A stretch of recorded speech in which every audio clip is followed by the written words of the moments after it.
En este piqueo vamos a conversar sobre la colocación de la técnica anestésica troncular por método directo. Recuerden que la anatomía de la mandíbula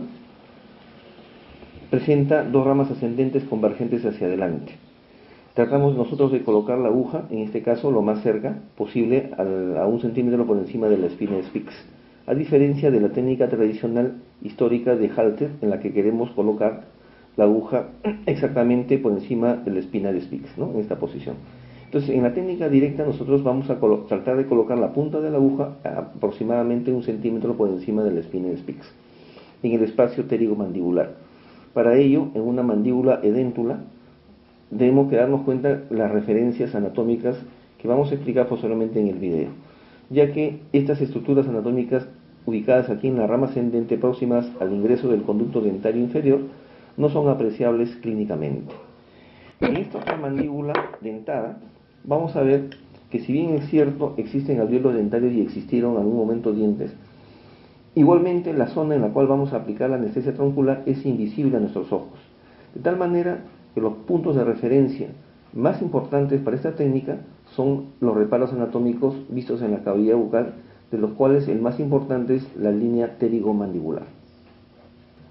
No nos olvidemos que para la aplicación de la técnica anestésica troncular directa, también conocida con el nombre de técnica anestésica de Archer, descrita por este autor en la década de los años 30,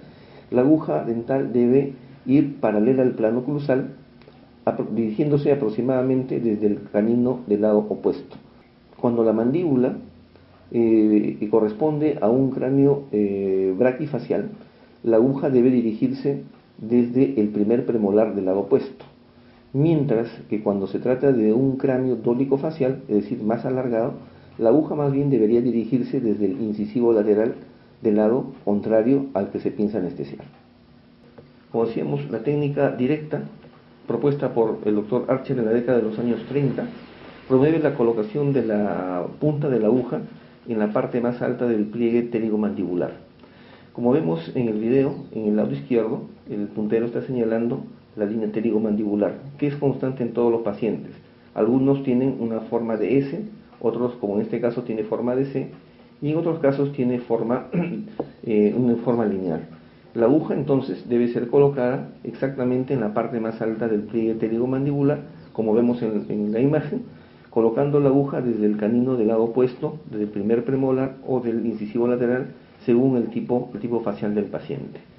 Toda la aguja corta debe ser introducida, y eso es suficiente para conseguir que la punta de la aguja alcance el punto exactamente a 1 centímetro por encima de la espina de Spix, depositar la solución anestésica en el espacio pterigomandibular y esperar 1 a 3 minutos hasta que se inicie el efecto anestésico.